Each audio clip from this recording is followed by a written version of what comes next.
waking from this fever dream that's killing me.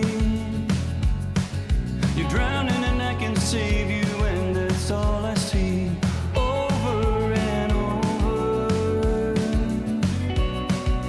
over and over. We staan hier in het levendige Zuidzande.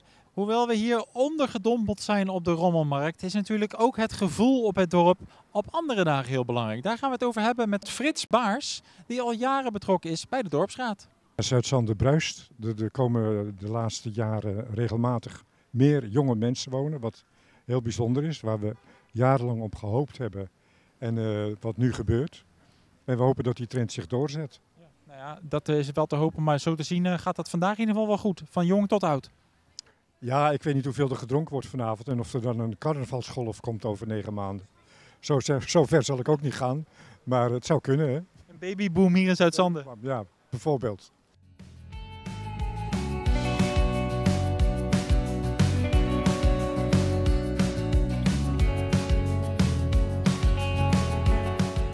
Zuidzande is ook een dorp met relatief veel jonge mensen. Die moeten natuurlijk ook wat te doen hebben. En nou heeft een 9-jarige Hanna daar iets moois op gevonden. Die heeft een trampoline in de eigen achtertuin. Dit is wel jouw favoriete speeltoestel, denk ik, hè? Ja, Want wat kan je hier allemaal op? best veel. De barani, de backflip, de flikvlak en de overslag en nog heel veel dingen. Ja, ik geloof dat we jou net de backflip hebben zien doen. Hè? Die kan jij zo vaak als je maar wil. Het hoogste keer wat ik heb gedaan is 20 keer. 20 keer achter elkaar. Ja, Hanna is echt een trampolinemeisje inderdaad. Die vindt dat heel leuk. Zoals Hanna kan springen en draaien, dat doen we er niet na. Hè, Hanna? En, ja, 2 keer in de week dus trainen. Zie je nog wel een toekomst voor haar op dit trampoline? Nou, zolang ze het leuk vindt, is het goed. En wat er verder uitkomt, gaan we zien. Maar ze vindt het hartstikke leuk en dat is het belangrijkste nu.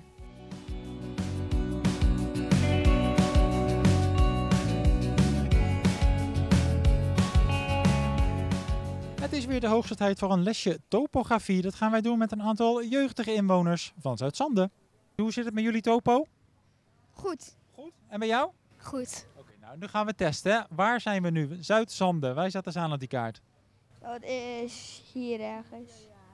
Ja, maar wel precies, hè? Precies. Ja, hier precies. Nee. Jawel? Ja, Zuidzande. Wij zetten ze aan. Hier.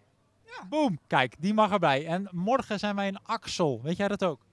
Ik Ja? weet precies dit zwarte stipje. Nee, je moet iets naar links. Deze dan. Nou, dat hebben jullie aardig gedaan. Dat is een 8 voor topo, denk ik. Zijn jullie er blij mee? Ja. Ja, heb je op school hoger? Ja. Veel hoger. Ja, de uitzending hier vanuit Zuidzande zit er alweer op. Wat vond je ervan, Wouter?